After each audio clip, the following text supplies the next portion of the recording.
Où va la Gen Z 212? Si vous voulez que l'État vous parle, il faut d'abord vous organiser, parce que l'État ne parle pas à des gens virtuels. Est-ce que c'est un mouvement qui peut disparaître? Il faut un rattrapage sur le coût de la vie qui augmente à travers les salaires. Or, les salaires sont toujours bloqués, sont toujours très rudimentaires. L'organisation politique, selon vous, sont en capacité de pouvoir établir ne serait-ce qu'une passerelle de communication? Depuis que Gen Z est là, on n'a jamais vu autant de ministres sur les plateaux de télévision, alors que ça fait 4 ans qu'on ne les a pas vus, ne serait-ce que défendre aujourd'hui leur action. Aujourd'hui, achète plus, consomme plus. Nous, on voit que sur le marché, sur le marché de l'automobile, sur le marché des fournitures. Mais il faut encourager aussi l'institution du mariage à travers, pour ces jeunes, parce qu'aujourd'hui, les jeunes se marient de moins en moins. On dépasse les 30 ans aujourd'hui sur les deux sexes. Et ce phénomène jeune Gen Z de 212. Parce qu'en fait, aujourd'hui, on est face à un mouvement générationnel. Aujourd'hui, Gen Z doivent se cultiver, doivent lire, doivent apprendre ce que c'est que l'État dans ses institutions. Est-ce que c'est pas aussi l'expression d'un déficit chronique en matière de confiance, de crédibilité? Ils ont leur destin en main. D'abord, inscrivez-vous sur les listes électorales. D'abord, allez voter. Votez pour qui vous voulez. Les salaires ou d'augmenter le nombre d'étudiants, etc. C'est qu'est-ce qu'on va enseigner à ces jeunes. C'est ça le problème. Septième sens, l'émission de débat qui donne, et en tout cas qui est censée donner du sens au sens avec un homme sensé aujourd'hui, si je puis dire, Rachid Boufous. Merci d'avoir accepté notre invitation au débat 7e séance sur le DJ. Rachid Boufous, écrivain, observateur politique et architecte urbaniste. C'est comme ça pour être le plus complet possible dans la présentation? Oui, entre autres, oui. Et vous faites partie de ces rares personnes aussi qui sont extrêmement actifs et qui produisent aussi beaucoup de réflexions sur ce qu'il y a dans l'atmosphère ambiante et ce qui se passe, en tout cas dans notre pays. Donc je suis doublement content de vous avoir aujourd'hui en débat pour cette émission 7e sens autour d'une thématique générale. Où va la Gen Z 212 ou où va la Gen Z, pour être, quand on est connecté, hyper connecté, la Gen Z 212 avec un point d'interrogation selon vous. Beaucoup de voix, d'observateurs plus ou moins avertis sont un peu perdus, considérant que le ciel est entre gris clair et gris foncé. Et donc du coup, vous interpellez sur, selon vous, ce mouvement spontané, jeune, où est-ce qu'il va? D'abord, je ne pense pas que ce soit un mouvement spontané, parce que c'est à plusieurs époques de notre histoire récente ou contemporaine, on a vu à chaque fois des sorties à des moments de notre histoire, des revendications qui venaient de la part de la jeunesse. On a eu les revendications de mars 1965, on a eu des revendications de juin 1981, on a eu les revendications de 85, de 1991, etc. On a eu les revendications du 20 février 2011. On a eu les revendications de 2017 dans le RIF. Et maintenant, on a eu Gerada aussi. Il y a eu des revendications de mouvement. Aussi. On a eu ces revendications aujourd'hui de cette jeunesse, donc en 2025. Donc c'est toujours à chaque fois, c'est la jeunesse qui donne le tempo, qui réveille une société qui souvent dort sur ses lauriers, si je puis dire, s'endort sur ses lauriers. Et donc la jeunesse vivifiante du Maroc permet qu'à chaque fois, on se réveille et on se dit, voilà, il y a des revendications légitimes qui sortent, avec lesquelles le pouvoir n'a pas toujours été, c'est-à-dire qu'il n'a pas répondu de manière, c'est-à-dire soit favorable ou adaptée ou rapide. Mais ça dénote de la vitalité de cette jeunesse qui aujourd'hui nous rappelle à nous tous, la société marocaine dans son ensemble, c'est-à-dire gouvernants et gouvernés, à leurs responsabilités par rapport à cette jeunesse, mais par rapport aussi aux autres... On va revenir effectivement dans tout ce que vous avez développé, aussi dans le programme sociaux, dans le détail. Donc pour vous, vous balayez d'un revers de la main le fait que ce soit un mouvement spontané. Ce n'est pas un mouvement spontané, c'est un mouvement spontané dans le sens où il est né après les regrettables événements donc qui sont survenus à Agadir suite au décès des 8 personnes donc à l'hôpital Hassan II d'Agadir. donc avec lesquels les autorités ont agi de manière maladroite. Donc ça qui était l'événement déclencheur, au fait, d'un mouvement qui est venu cette fois-ci des réseaux sociaux. Alors qu'avant, c'était des mouvements qui venaient un peu des partis, mais aussi de la société civile. Enfin, ils n'étaient pas hyper connectés, hein, que ce soit en 2011, que ce soit même avant. Aujourd'hui, ce qu'on voit, c'est que ces revendications sont parties des réseaux. D'accord, ce qui pose aussi un c'est problème. C'est une génération aussi qui est née au travers des réseaux sociaux. Un problème aussi d'identification, autant sur les anciens mouvements. On avait des leaders, on avait des structures, on avait des gens, on connaissait qui revendiquait à visage découvert sans avoir peur de quoi que ce soit, d'affronter l'État, de le mettre devant ses responsabilités. Aujourd'hui, ce sont des gens anonymes qui se cachent derrière des admins, des administrateurs, etc. On sait que les serveurs aujourd'hui ne sont pas au Maroc, mais ils sont en Europe et aux États-Unis, on le sait aujourd'hui. Donc ce qui pose un problème, encore une fois, sur la manière avec laquelle on doit discuter avec ces jeunes. Donc, c'est qu'on est en responsabilité dans l'État. D'ailleurs, le chef du gouvernement, quand il dit aujourd'hui, j'ouvre le débat, dans un périmètre institutionnel, voilà, est-ce que c'est adapté aussi, est-ce que c'est adapté à cette jeunesse, en fait, qui est hyper connectée, non, comme vous disiez? L'État, quel que soit l'État, l'État, c'est un ensemble d'institutions et les institutions parlent à d'autres institutions, qu'elles soient de la société civile ou qu'elles soient des partis politiques ou que ce soit des syndicats, des associations, etc., même des collectifs. Ce sont des gens dont on connaît vraiment le cadre réglementaire. Il est là et l'État ne peut pas se parler à des gens anonymes. Donc, sauf Rachid Boufous, on a vu d'ailleurs certains ministres, je pense d'ailleurs au ministre de la Jeunesse, Mehdi Ben Saïd, qui a accepté d'échanger avec des jeunes de ce mouvement Gen Z 212 sur la plateforme. Mais il est venu beaucoup plus tard. J'ai été parmi les premières personnes à discuter, notamment sur Radio Aswat, avec cette jeunesse, dont certains meneurs ont pris la décision de venir débattre avec moi à visage découvert, ce qui était une très bonne chose. Ça permettait justement de mettre un visage sur des revendications. Et j'ai remarqué que c'était une jeunesse qui a du répondant, qui est mûr, qui a des idées. Donc qui est mature. Hein. Qui est mature. Est-ce que, Rachid Boufous, c'est intéressant parce qu'effectivement, vous avez, au-delà de produire du contenu sur les réseaux sociaux, concernant, entre autres, ce phénomène Gen Z 212, vous n'avez pas arrêté de dire ce qui est important, et parce que ce qui est gênant, c'est qu'on n'arrive pas à donner un visage humain à ce mouvement et à savoir à qui on parle, et c'est aussi handicapant pour le pouvoir exécutif. Sauf qu'aujourd'hui, on voit que les choses évoluent très vite. Non, ce mouvement qui a démarré fin septembre, vous avez fait référence effectivement à l'élément déclencheur à Gadir, où malheureusement il y a eu un véritable drame humain avec 8 personnes qui ont perdu la vie. Erreur. Mais les choses se sont précipitées et se sont accélérées. On a parfois l'impression qu'aujourd'hui, beaucoup de nos compatriotes sont un peu perdus sur les réelles revendications, amélioration des services publics, et d'autres revendications qui sont venues se greffer aux premières revendications.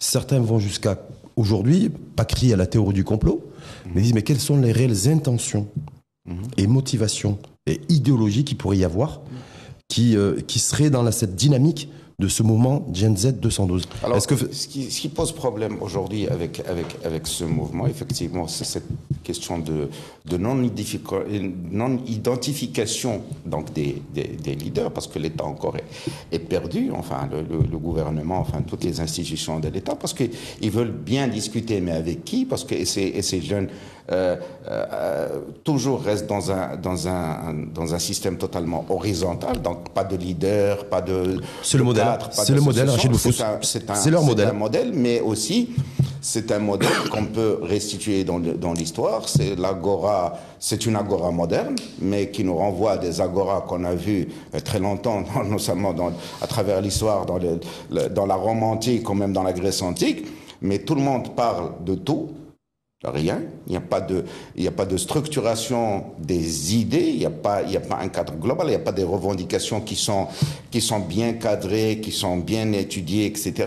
On se retrouve avec des revendications bateaux sur lesquelles il n'y a même pas de discussion sur les deux premières essentielles, à savoir la santé, l'amélioration de la santé et l'amélioration de l'éducation. Et je parlais toujours du mystère de la troisième revendication qui a commencé avec l'emploi, avec le combat de la corruption et qui a commencé à dégénérer vers des revendications qui sont totalement loufoques, qui seront jamais réalisées, à savoir il faut demander des redditions du compte à l'ensemble du gouvernement, devant le chef de l'État, devant des choses. C'est-à-dire on est parti dans tous les sens avec ces revendications qui finalement font perdre toute crédibilité à ce mouvement Gen Z. Il y a un discours officiel, Rachid Boufouz, il y a un discours officiel aujourd'hui qui parle de reddition morale, qui parle de reddition des comptes, qui demande l'implémentation, voire le renforcement de la culture du résultat.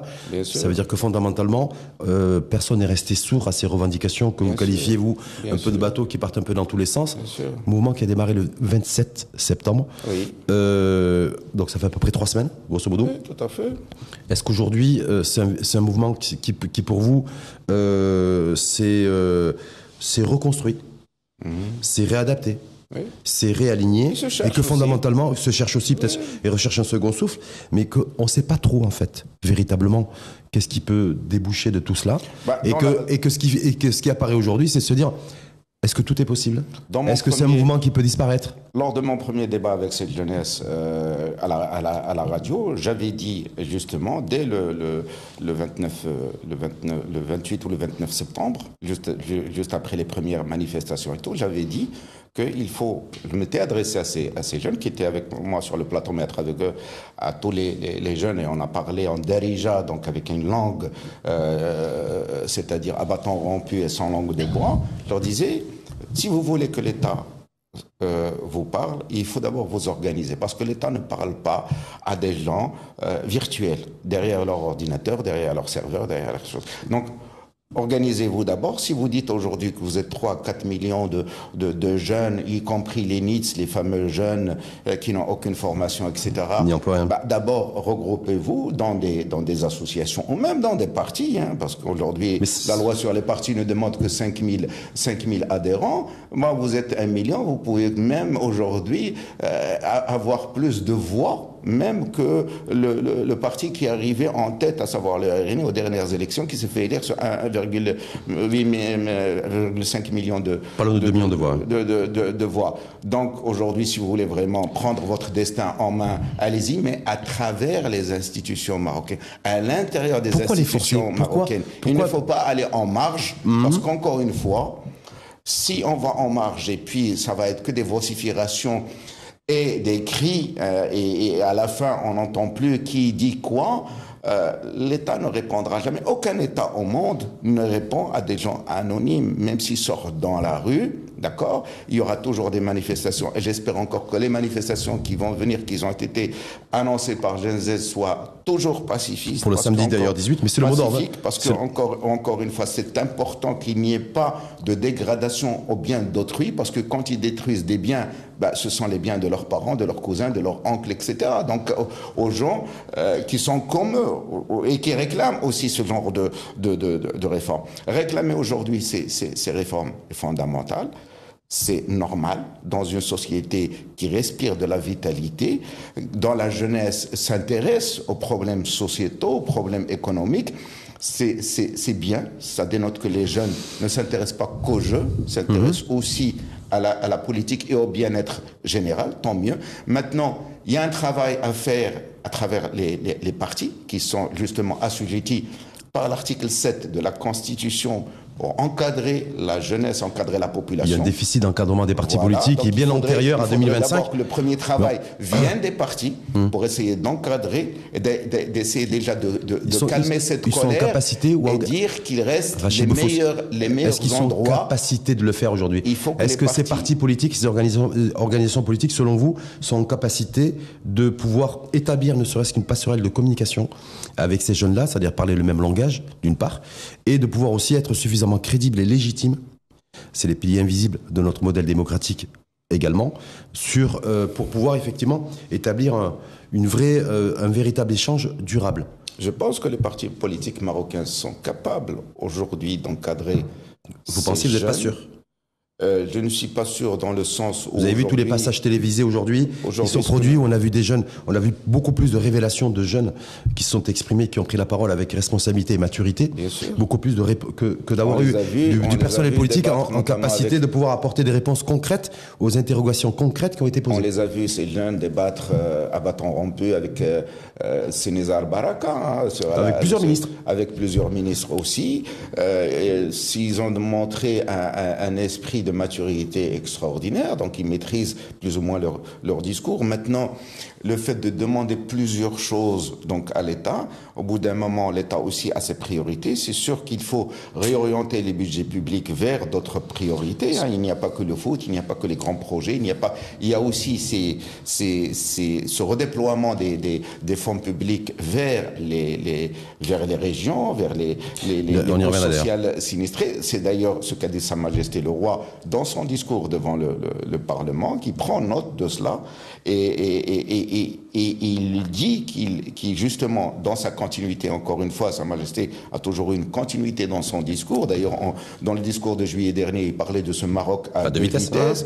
Aujourd'hui, il dit qu'il faut accélérer justement ce modèle de développement rural, et d'ailleurs qu'il avait confié au ministère de l'Intérieur, avec des réunions qui se font actuellement dans toutes les provinces et wilayas pour remonter justement toutes les insuffisances. Et tout l'inventaire qui a été demandé à toutes les collectivités territoriales.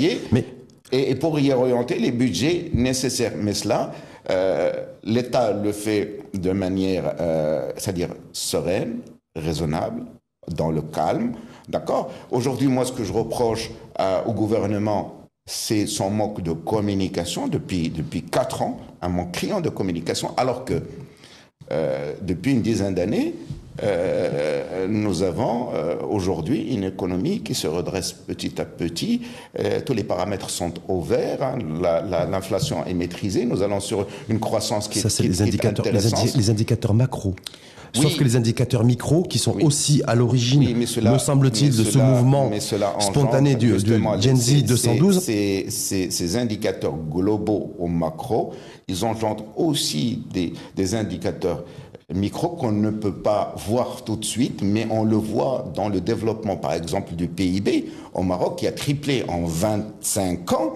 Hein, on est passé de 40 milliards de dollars, maintenant on nous parle d'un PIB à 160 milliards de dollars. La frontière, la limite inatteignable qu'on disait sur le budget général de l'État aujourd'hui, on va l'éclater, on va dépasser les 300 milliards de dirhams sur le budget général de l'État, ce qui est extraordinaire. Donc ça veut dire que nous avons aujourd'hui de la ressource, nous avons des recettes fiscales qui nous permettent d'avoir ces ambitions. Maintenant, il faut orienter les priorités, voir plus de justice sociale, plus de développement territorial. Parce que je rappelle dans ce que vous venez de développer, le PIB par habitant, lui, il n'a pas explosé. Hein. Oui. Donc donc même si le PIB général et global, lui, est en constante augmentation depuis plusieurs décennies, le PIB par habitant, les Marocains se sont enrichis. À travers mon métier, je construis des centres commerciaux, donc je vois les modes de consommation qui ont changé, je vois qu'il y a un réel enrichissement. Les gens aujourd'hui achètent plus, consomment plus. Nous, on voit sur le marché de l'automobile, sur le marché des fournitures de maisons, etc.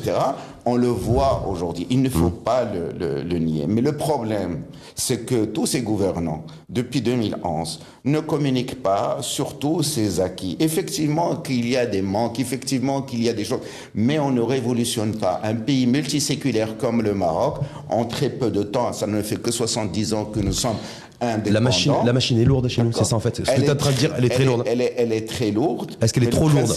Le principal problème que nous avons, et malgré cette machine lourde, le problème aussi est problème démographique, puisque nous faisons de moins en moins d'enfants, alors que nous avons besoin de plus en plus de natalité. Et les problèmes aujourd'hui que nous rencontrons, il y a un grand chercheur démographe français, Emmanuel Todd, qui avait fait une étude sur le Maroc en 2006 et qui avait dit que nous avions atteint la transition démographique beaucoup plus rapidement qu'un pays comme la France, et que déjà, il disait que dans une vingtaine vingtaine d'années, il y aura des émeutes. Il avait prédit les émeutes de 2011 en Égypte. Il disait que dans 20 ans, il y aura à peu près des émeutes similaires au Maroc, et il fait le lien. Donc ce manque aujourd'hui, cette régression de la natalité pose problème au Maroc. Il faut qu'on fasse plus d'enfants. Faut faire quoi? Donc il faut encourager la natalité? Bien sûr, non seulement il faut encourager la natalité, mais il faut encourager aussi l'institution du mariage à travers,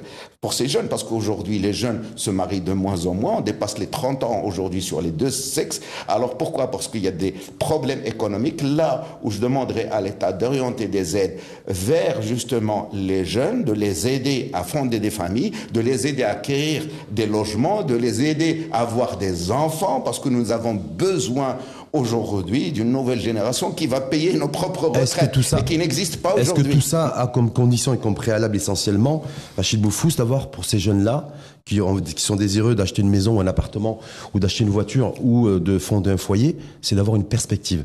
Et que valeur aujourd'hui, le mécontentement se nourrit, ou s'est nourri en tout cas, et s'exprime sur le fait que ces jeunes-là, qui se chiffrent par milliers, par dizaines de milliers, par centaines de milliers, c'est surtout l'absence de perspective.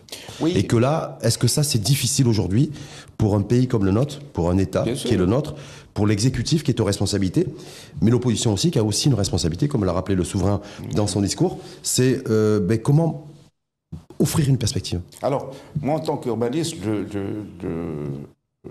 je me nourris des chiffres, notamment du Haut Commissariat au plan, et qui font un travail statistique extraordinaire, qui nous permet de voir justement dans quoi on se projette. Parce que mon travail d'urbaniste m'oblige à projeter, enfin à se projeter dans l'espace, dans le temps, pour les nouveaux quartiers qu'on va ouvrir à l'urbanisation à travers les plans d'aménagement, à travers les quartiers qu'on crée. Ce qu'on voit aujourd'hui, c'est que par exemple, depuis 2019 jusqu'en 2024, on a eu plus de 600 000 divorces, par exemple. Quand on dit un divorce, on dit il faut produire un logement supplémentaire pour que la personne divorcée puisse habiter justement. Or, dans la même bureau, on a produit moins de 200 000 logements. Donc, où vont habiter les 400 000 personnes? Ça, c'est un simple indicateur que je vous dis aujourd'hui qui est très parlant. L'inflation, depuis 2017, moi j'ai fait le calcul, elle a dépassé les 23% jusqu'en 2025. Donc il faut un rattrapage sur le coût de la vie qui augmente à travers les salaires. Or, les salaires sont toujours bloqués, sont toujours très rudimentaires, avec même un SMIC qui est aujourd'hui en deçà des attentes des ménages. Aujourd'hui, quelqu'un qui gagne 3 000 dirhams au moins, c'est-à-dire le SMIC au moins dans une grande ville, on le pousse à faire un complément donc de salaire. Où est-ce qu'il va le chercher? Il va le chercher dans la petite corruption, il va le chercher dans un deuxième métier, il va le chercher dans... Donc la précarité s'installe. Donc il faut que l'État aujourd'hui indexe donc les salaires sur le coût de la vie comme le font les pays industrialisés. Ça c'est les économies développées et riches. Les pays riches peuvent se permettre de faire ça. Rattraper le pouvoir d'achat, parce qu'encore une fois, il faut donner aux gens le pouvoir d'achat. On peut faire des actions sur le pouvoir d'achat en augmentant par exemple les impôts sur le revenu, d'accord, pour donner plus de pouvoir d'achat aux ménages, même quitte à augmenter la TVA. Parce qu'encore une fois, l'impôt du futur, c'est pas l'impôt sur le revenu, c'est la TVA, c'est la consommation. Et moi, je vois aujourd'hui la consommation. Vous parlez de la TVA sociale, de partir sur cette TVA sociale? Il faut augmenter la TVA, ne serait-ce que sur certains produits, d'accord, pour qu'on puisse rattraper justement cela, avoir assez d'argent et diminuer les impôts sur le revenu pour permettre aux gens de consommer plus. Donc c'est comme ça que se fait la répartition de la richesse. On ne la fait pas en disant je vais vous donner votre quote-part de phosphate, je vais vous donner votre quote-part de ça ne rime à rien. Des idées comme ça sont des idées réductrices et primaires qui ne sont pas réalistes. Est-ce que tout ça parle à ces nouvelles générations et ce phénomène jeune Gen Z de 212? Parce qu'en fait aujourd'hui on est face à un mouvement générationnel. On a l'impression qui domine, on l'a vu chez les dirigeants politiques, je peux citer Fatima Zahra Mansouri par exemple, co-dirigeante du PAM et ministre en charge de l'habitat et de l'aménagement du territoire, qui a été face caméra en disant en fait on ne sait pas. Est-ce que c'est notre modèle démocratique? Est-ce qu'il est en train de s'effriter? Est-ce que tout cet écosystème aujourd'hui digitalisé, le monde dans lequel on vit, est-ce qu'on l'a saisi? Est-ce qu'on a compris? Donc on voit bien qu'en fait, il y a une perte de boussole de la part de ceux qui nous disent... Non, il n'y a pas de perte de boussole, nous avons un problème d'écoute. D'accord? D'écoute ou de compréhension? D'écoute. Il faut d'abord écouter. faut d'abord débattre. Il faut d'abord aller vers l'autre.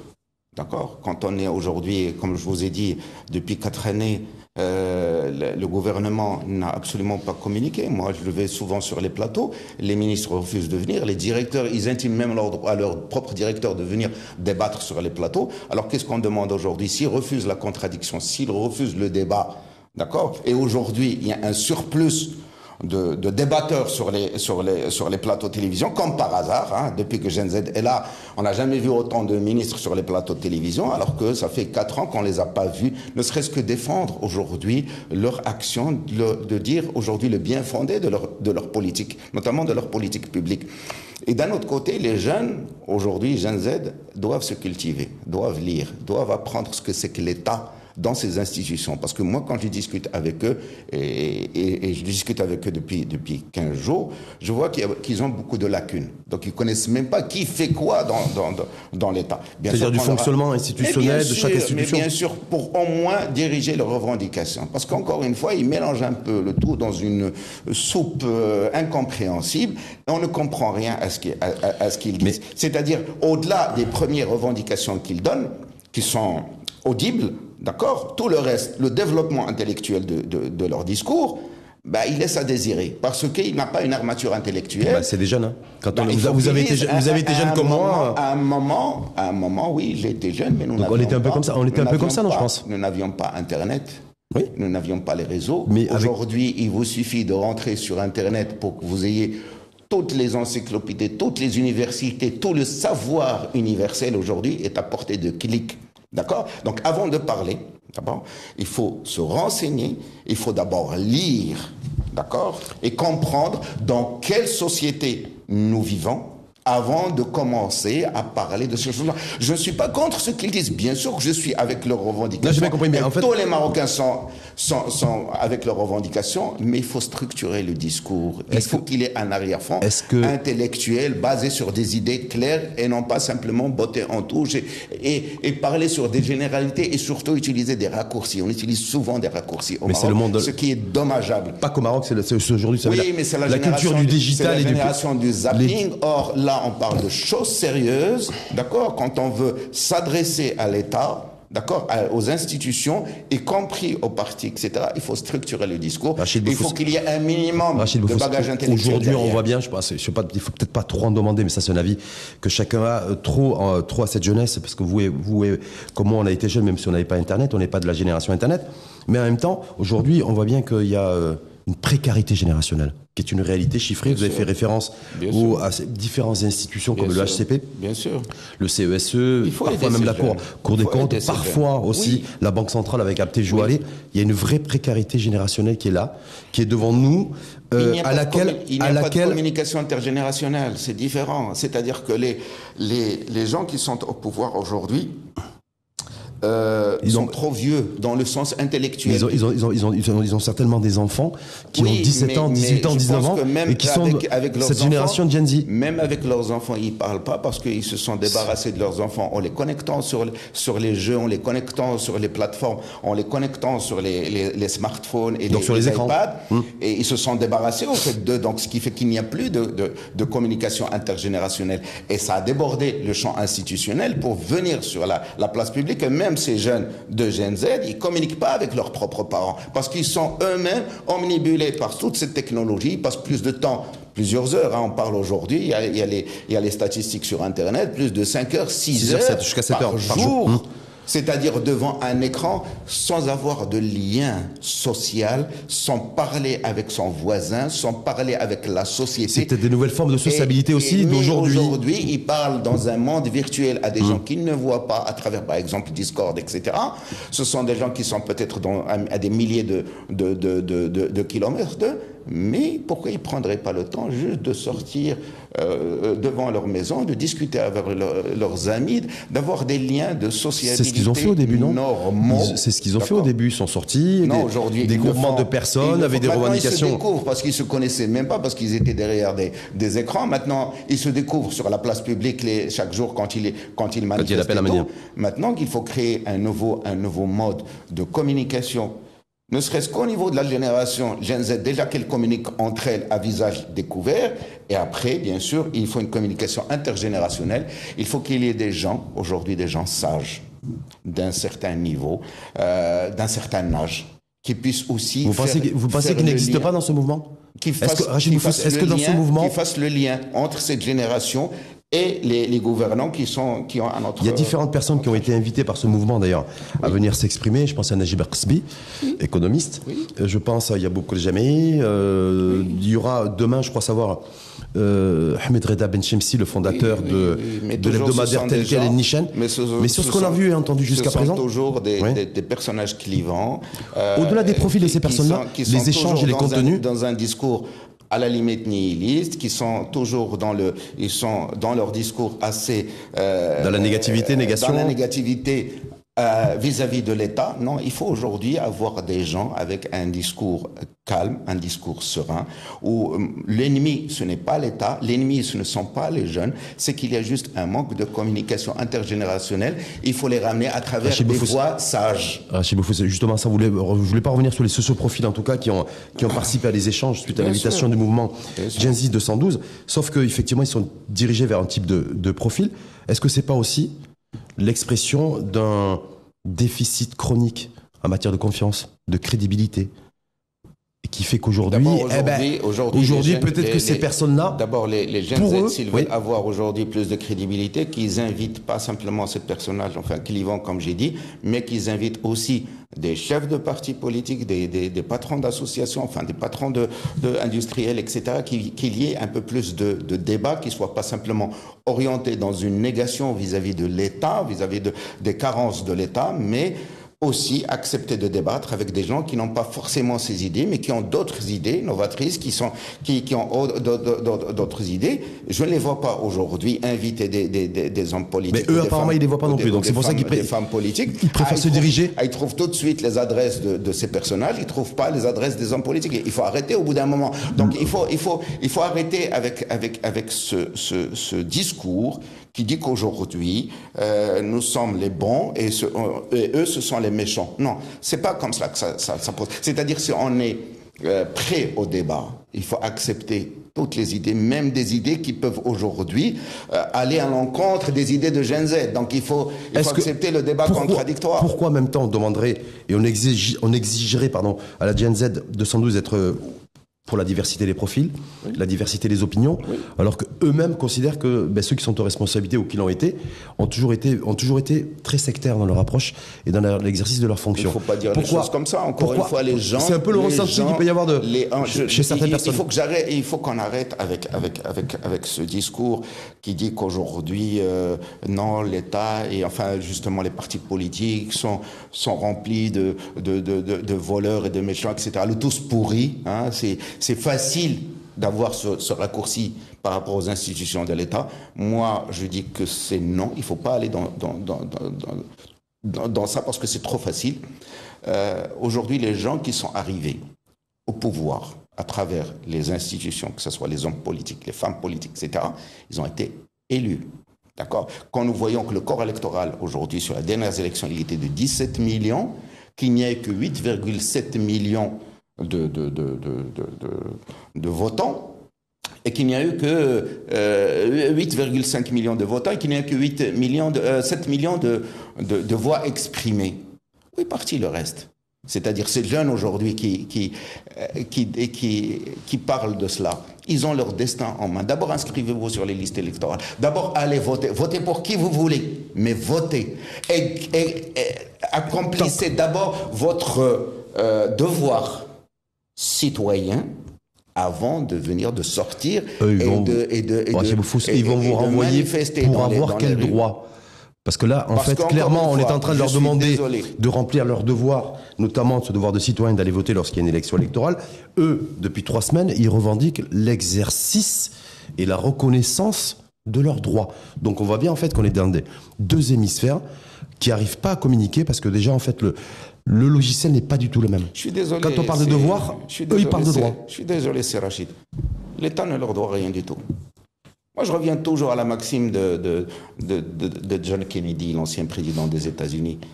Quand il s'est adressé le jour de son élection à la jeunesse en disant « Il ne faut pas que vous posiez la question ce que le pays va faire pour vous, mais ce que vous allez faire pour le pays. » C'est aujourd'hui, c'est ça la question qu'il faut aussi se poser à cette jeunesse en 2025. Qu'est-ce que vous faites pour ce pays? Parce qu'encore une fois, cet État aujourd'hui qu'on critique aujourd'hui, il a construit des écoles, il a construit des collèges, il a construit des hôpitaux. Il a quand même offert l'éducation gratuite à ces jeunes. Maintenant, bon, on peut parler de l'éducation privée, etc. Mais elle il faut en parler, moins de 30, et de la santé privée également. Moins de 30% de l'ensemble de l'éducation nationale. C'est qu'il n'y a que 30% de structures privées. Aujourd'hui, les polytechniciens, dont on s'enorgueillit tous les ans, les 40, 50 polytechnicien, il vient d'où? Il vient de cette école publique tant décriée. Donc encore une fois, il faut arrêter. Ces 30 ou 40 polytechniciens marocains, c'est une fierté pour notre pays. On est tous fiers. Je rappelle que la rentrée scolaire 2025-2026, c'est un peu plus de 7 millions d'écoliers marocains de l'école publique. Donc, dire, entre 7 millions qui sont aujourd'hui, qui constituent l'effectif de l'école publique, et se dire, on ne produit que 30 ou 40 polytechniciens. C'est une donnée mondiale. Que fait le reste? Que fait le reste? Que fait le reste? Quel avenir pour le reste? C'est une donnée mondiale. Oui. Il n'y a que 10 à 15% d'une classe d'âge qui arrive à terminer des études supérieures. Dans le monde entier. Prenez n'importe quel pays. Vous allez me dire où passent les 85, les 90% restants? Surtout dans notre pays, parce que quand on voit les 4 millions de NEET, maintenant, si on doit lutter contre ça, on doit lutter justement contre le décrochage scolaire, parce que nous avons plus de 400 000 jeunes qui sortent par année, et ce sont les 400 000 qui se rajoutent chaque année sur des centaines de milliers d'autres jeunes. Ça nous donne les fameux NEETs, qui sont au-delà de 3 millions d'individus aujourd'hui, hors système de formation, hors système scolaire. C'est cela, moi, qui m'inquiète aujourd'hui au Maroc. Ceux-là, ils sont là dans le mouvement Gen Z, selon vous?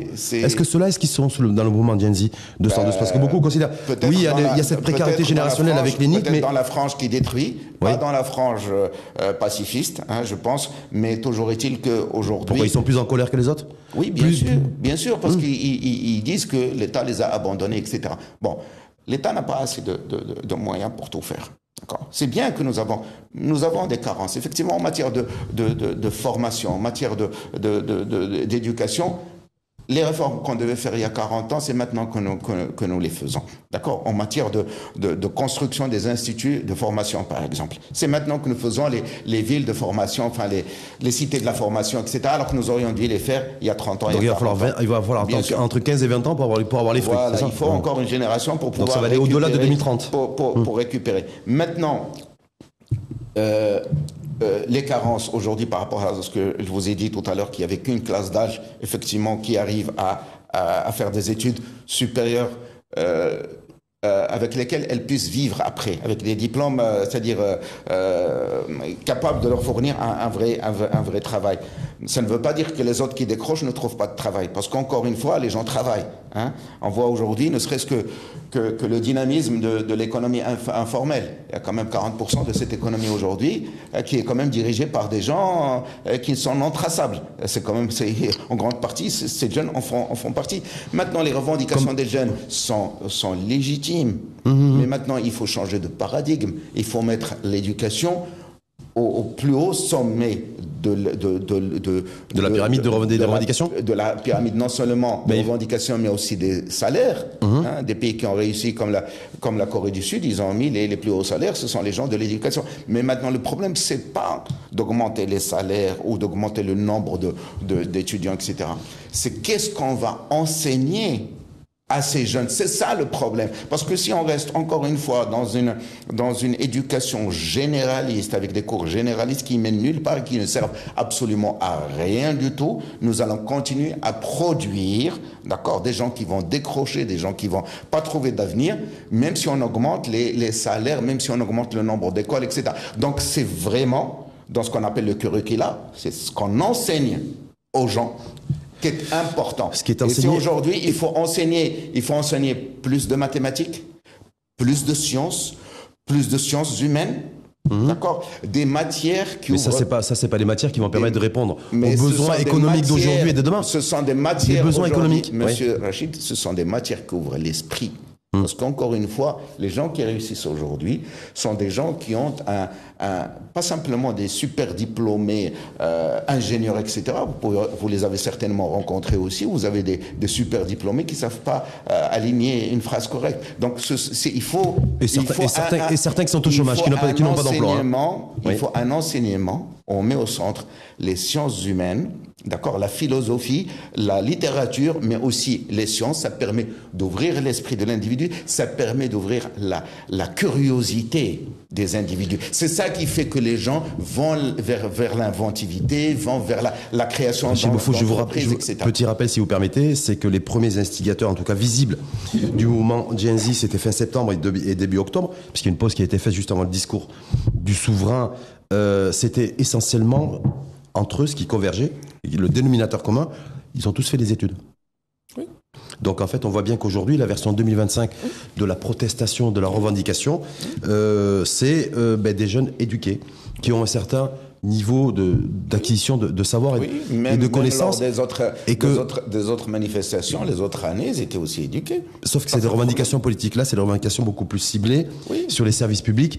Et on voit bien qu'effectivement, il faut apporter aussi, quand on est aux responsabilités, les réponses plus ou moins concrètes, en tout cas, à des revendications qui, elles, sont, tout le monde aujourd'hui s'accorde à dire, légitimes.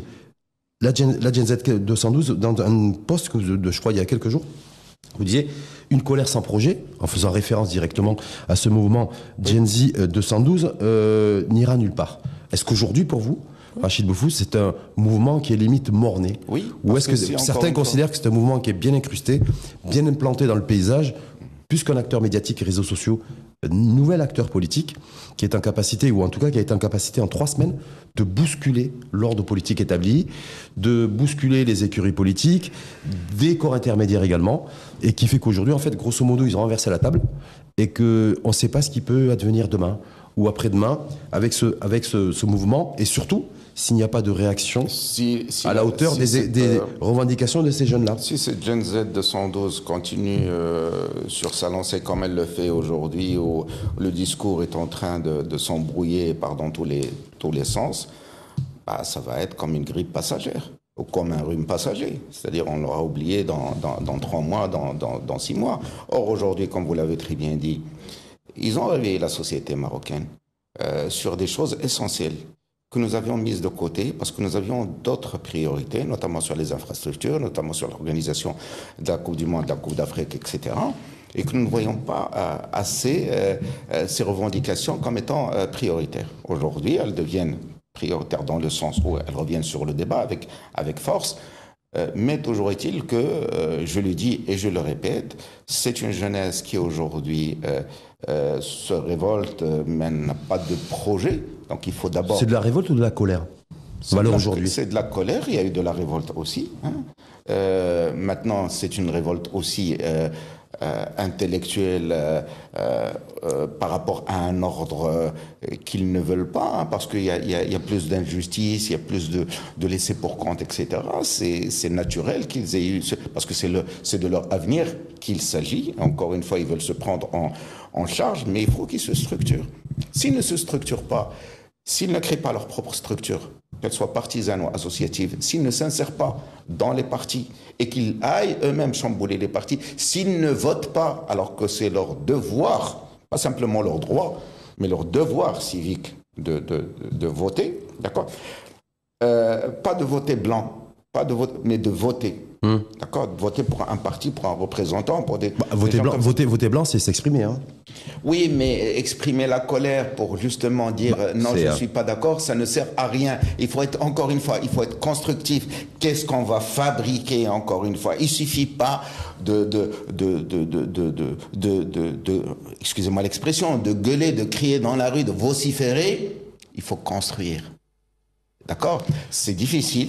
C'est pas évident, mais si chacun, à son niveau, fait sa part du job, d'accord, et là je m'adresse à toutes les composantes de la société, ça ira beaucoup mieux, il y aura plus d'écoute. Mais encore une fois, je le dis et je le répète, l'État, ses institutions ne s'adresse qu'à d'autres institutions, dans un cadre bien clair. Dire aujourd'hui, parce qu'on crie dans la rue, l'État ou le pouvoir va nous écouter, la réponse est souvent très difficile à envisager. Parce qu'il peut y avoir une réponse violente. On l'a vu.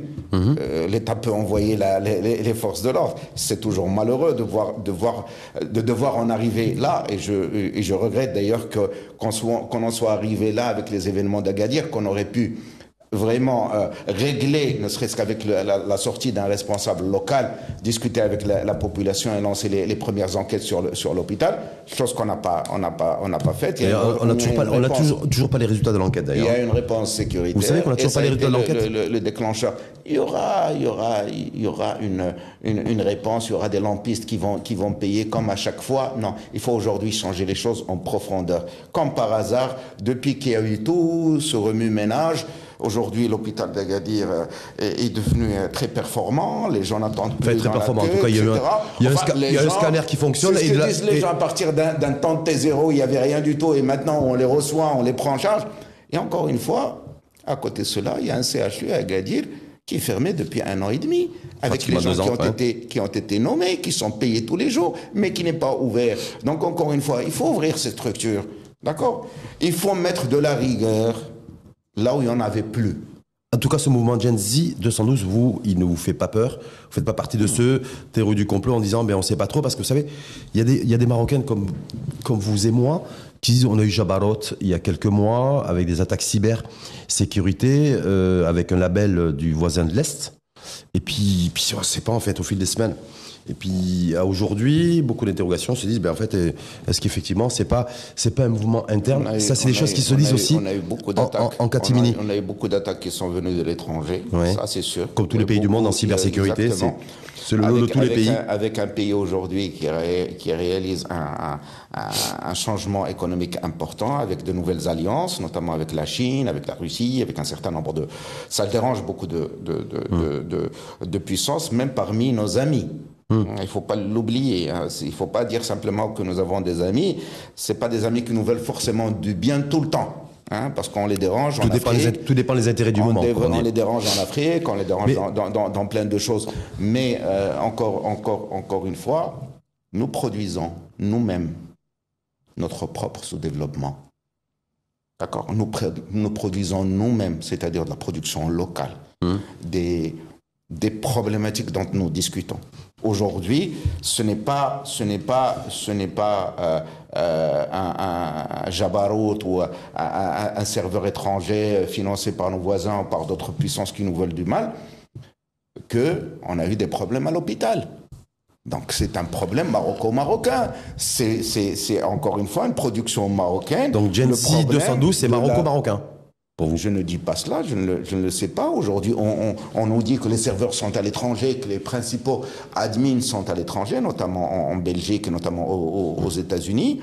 Le discours politique qui vient derrière, on sait que c'est un discours qui est connu au Maroc. C'est souvent le discours prôné par l'Adl ou l'Ihsan. Hein, ce n'est pas le discours des autres partis. Donc on sait vraiment qu'il y a aujourd'hui des forces qui sont contre l'État marocain, qui veulent s'insérer dans aucune structure partisane ou institutionnelle. D'accord ? Il faut aussi mettre aussi le poids de ces gens-là dans le... Donc pour vous, il y a ce soubassement idéologique, mais qui est multiple en fait, c'est ça ? On le sent. Moi, je suis inscrit sur Discord et je vois tous les jours les débats dans les forums, etc. de Gen Z. Le discours, une fois qu'on lit un peu entre les lignes et qu'on connaît la scène politique marocaine, ça se voit, c'est clair comme de l'eau de roche.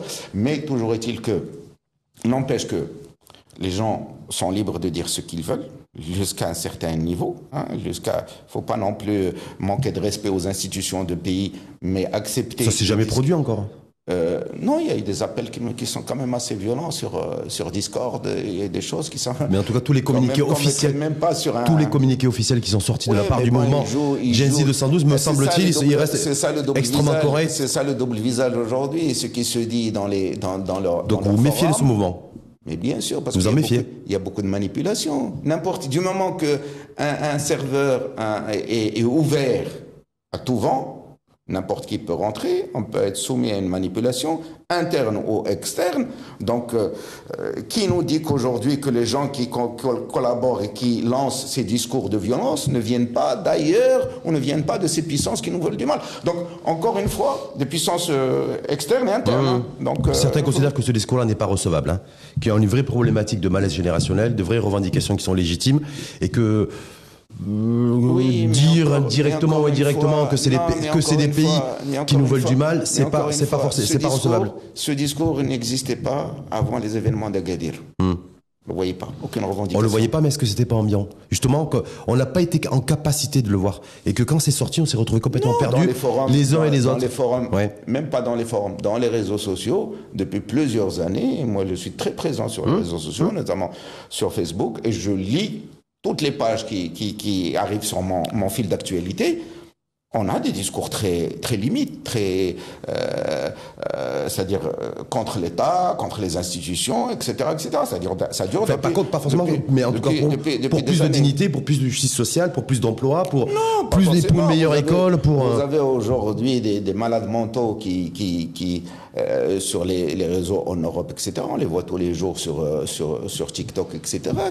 qui jettent l'anathème sur le Maroc, sur ses institutions, sur des choses comme ça. On ne peut pas dire qu'au bout d'un moment, ce genre d'insultes ne va pas influencer les gens. Donc, encore une fois, moi, ce que je remarque, c'est quand même au Maroc, nous avons aujourd'hui, en 2025, une grande liberté de parole, d'accord, qu'il faut préserver, qu'il ne faut pas combattre, il faut la laisser, bien sûr, dans les limites de la loi, encore une fois. Et je le dis encore une fois, moi qui écris sur l'histoire du Maroc, nous n'avons jamais été aussi riches, aussi épanouis, nous avons fait des études, etc., que sous le règne de Sa Majesté Mohamed VI. Donc c'est un grand acquis qu'il faut préserver. Encore une fois, nous pouvons dire aujourd'hui ce qu'on pense, écrire ce qu'on pense, d'accord. Est-ce qu'on peut dire aussi, donc c'est très important. Est-ce qu'on peut dire, parce qu'on a vu aussi que des journalistes récemment ont été condamnés et poursuivis par des ministres en exercice. Ça d'une part, et Rachid Boufous, c'est celui aujourd'hui. Est-ce qu'il y a aussi, il faut faire deux choses, voir le verre à moitié plein, mais également pouvoir débattre sereinement du verre à moitié vide. Quand la liberté de la presse régresse et qu'elle laisse place à l'anathème, à la diffamation, à l'insulte, en face, des gens demandent réparation. Ce qui est logique, ce qui est sain dans une société démocratique. Après, maintenant, ceux qui crient, c'est forcément eux, ceux qui ont commis l'erreur. Maintenant, moi, ça me peine de voir des gens, des journalistes, être jugés non sur le code à travers le code de la presse, mais à travers le code pénal. C'est jamais sain de voir ce genre de choses. Mais encore une fois, dans les plaintes, vous voyez qu'il y a de la diffamation. D'accord, qu'il y a de l'invective, qu'il y a de l'insulte. Quand on accuse quelqu'un d'avoir détourné, etc., de l'argent, de l'avoir sorti du pays sans en apporter la preuve. D'accord. Il ne faut pas s'attendre à ce que la justice soit clémente. Est-ce que vous avez vu une seule... Il y a des responsables, justement, qui ont été salis ces 3 dernières semaines sur les réseaux sociaux, par des médias digitaux également. Oui. Donc, il n'y en a aucun d'entre eux qui a saisi la justice. On a vu des choses avec des accusations, je dis bien des accusations extrêmement graves. Comment vous expliquez que d'un côté, il y a quelques mois, il y a des journalistes qui ont été poursuivis et condamnés par la justice sans rentrer dans le jugement et qui a tort, qui a raison. Oui. Je n'en ai ni la légitimité ni la prétention. Eux ont été condamnés. Et quand on voit que depuis 3 semaines, il y a du personnel politique aux responsabilités, des ministres en exercice, qui eux ont été accusés avec un ton extrêmement accusateur et puis des éléments très précis, et n'ont pas réagi et n'ont pas saisi la justice. Encore une fois. Est-ce que quand on voit ça et qu'on est observateur, on se dit mais qu'est-ce qui se passe dans mon pays aussi? Bien sûr, qui a tort, qui a raison, et puis il y a une différence de traitement. Et c'est ça qui est problématique. C'est ça la fracture aussi. C'est ça la symbolique d'une fracture générationnelle, voire d'une fracture politique au sens terme. Mais toujours est-il qu'aujourd'hui, la presse au Maroc, et je pense, et je le dis, et je suis beaucoup la presse marocaine, qu'elle soit en arabe ou en français, elle est d'un très, très haut niveau. Des gens, on a de très bons journalistes, des bons analystes, etc. Mais encore une fois, est-ce qu'elle n'a pas été meilleure? Mais encore une fois... Est-ce qu'elle n'a pas été meilleure, Rachid Boufous? Est-ce que là, il y a une dizaine d'années, une quinzaine d'années, est-ce qu'on n'avait pas un écosystème médiatique qui était aussi beaucoup, que ce soit arabophone ou francophone? Nous avions une presse responsable. Parce que c'était l'écrit, c'était des journaux en papier. Donc il y avait une responsabilité plus grande. Aujourd'hui, vous avez des gens qui tous les jours se font passer pour des journalistes alors qu'ils n'ont même pas la carte de presse, qui se lancent dans des podcasts et qui se lancent dans des invectives, dans des insultes, dans des choses comme ça. Il y a moins de professionnalisme. C'est-à-dire il y a les gens. On trouve de très bons journalistes aujourd'hui au Maroc qui font de très bonnes analyses, mais vous avez une grande partie de journalistes qui ne sont pas des professionnels, qui sont des mercenaires du journalisme, d'accord, qui se font payer à travers leur nombre de vues, etc. Vous voyez le système des AdSense, etc., pour monter les vues, etc. Et c'est toujours la polémique, qui est le plus de polémique. Certains ont été encouragés pour le faire aussi. Et après, ils se disent, ouais, peut-être qu'il ne va pas nous poursuivre en justice, on verra, on va le calomnier. Non, il faut arrêter de calomnier les gens, il faut arrêter de diffamer les gens, d'accord. Comme disait Sa Majesté, Feu Sa Majesté Mohamed V, quand il avait inauguré le siège de la MAP, je crois en 1958, il disait toujours, il avait dit à cette époque, l'information est sacrée, le commentaire est libre. Donc il faut que ce commentaire reste libre, mais dans le respect. Ça a été, alors c'est marrant, vous parlez de ça, ça a été le marqueur d'un journal qui s'appelle Le Monde. Beuve-Méry, exactement. On a eu un autre monde. Alors c'était un hasard coïncidence. Si je puis dire. Dernière question à Rachid Boufous. Donc pour vous, comment on voyait un peu les choses se goupiller? On avait en 3 semaines beaucoup d'ordre. L'ordre politique un petit peu établi, en tout cas, a été bousculé. Les partis politiques, on voit que ça, les partis d'opposition aussi. Donc je parle des partis politiques dans leur ensemble, perspective des élections dans 1 an. Certains qui appelaient à une dissolution du gouvernement actuel. On voit bien que le gouvernement va continuer et poursuivre jusqu'à la fin de son mandat, parce que je rappelle qu'il a été élu pour un mandat de 5 ans. Et ce mouvement qui est à la recherche, Gen Z, de sans doute certains considèrent d'un nouveau souffle ou d'un second souffle. Est-ce que, je sais que vous n'êtes pas devin, vous êtes écrivain, mais est-ce que pour vous les choses pourraient s'apaiser et qu'il faudra nécessairement un camp, entre guillemets, si je peux parler de camp, fasse un effort d'aller vers l'autre et de trouver du compromis sans compromission, où les choses pourraient se tendre si chacun campe sur ses positions? Ce que je dis, c'est que sans être devin, encore une fois, il faut que les choses changent. Changent en mieux. C'est-à-dire les mentalités, les pratiques, Non, c'est-à-dire les modes de gouvernance doivent changer. Il nous faut un nouveau modèle politique. D'accord, où on favorise, il ne faut pas se leurrer sur le modèle politique marocain, mais il faut favoriser, encore une fois, les gens qui créent, les gens qui innovent, les hommes d'affaires, surtout les entrepreneurs, les gens de la société civile. Il faut les aider à rentrer en politique, à arriver au Parlement. Il faut mettre des freins aujourd'hui à n'importe qui peut se faire élire au Parlement. Nous avons des gens qui n'ont même pas le certificat d'études. C'est pas très démocratique ce que vous dites là. Ce n'est pas démocratique, ce n'est pas... Mais encore une fois, je préfère encore une fois une démocratie dirigiste plutôt qu'une démocratie libérale. Non, pas libérale, mais comment on dit ça, à des portes ouvertes, enfin à n'importe qui peut rentrer. Encore une fois, à travers toute notre histoire, nous avons eu toujours cette sélection, enfin entre les notabilités, entre les gens, etc. Aujourd'hui, on voulait faire une démocratie à tout va. On en voit le résultat aujourd'hui. Nous avons des députés, vous les voyez tous les jours au Parlement, ils n'arrivent même pas à aligner une phrase correcte dans leur langue nationale, et que vous leur demandez d'étudier la loi de finances, etc., d'en étudier les subtilités, de les faire communiquer. Non, ils n'y arriveront jamais. Donc au bout d'un moment, si on veut vraiment construire ce pays sur de bonnes bases vers les 20, 30, 40, 50 prochaines années, il faut revoir les règles du jeu démocratique. Donc revoir le modèle.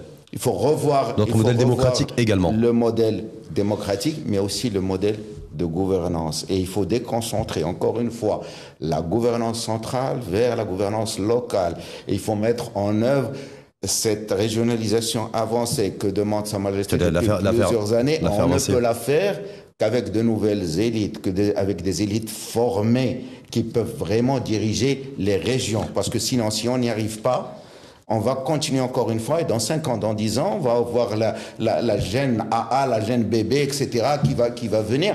Non, encore une fois, il faut d'abord de l'écoute. Il faut que les gens d'en haut écoutent les gens d'en bas, et que les gens d'en bas, parlent de manière structurée avec les gens d'en haut pour qu'ils les écoutent. Donc il y a une écoute dans les deux sens, mais il faut aussi ouvrir un débat serein, et je le répète encore une fois, avec des gens non partisans, mais qui sont sages, qui peuvent faire le lien entre ces deux composantes sociétales. Deux composantes et surtout ce lien générationnel aussi, parce que c'est toujours important de pouvoir concilier aussi les différentes générations, parce que c'est aussi le transfert de génération qui permet de donner aux nouvelles générations peut-être aussi une perspective, en tout cas les muscler et consolider leurs acquis.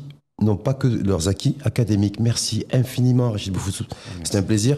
Un format 7e sens un peu particulier avec vous, parce que en tout cas sur la durée. Alors je sais que vous êtes écrivain, observateur politique, architecte, urbaniste, mais j'ai découvert aussi que vous étiez marathonien.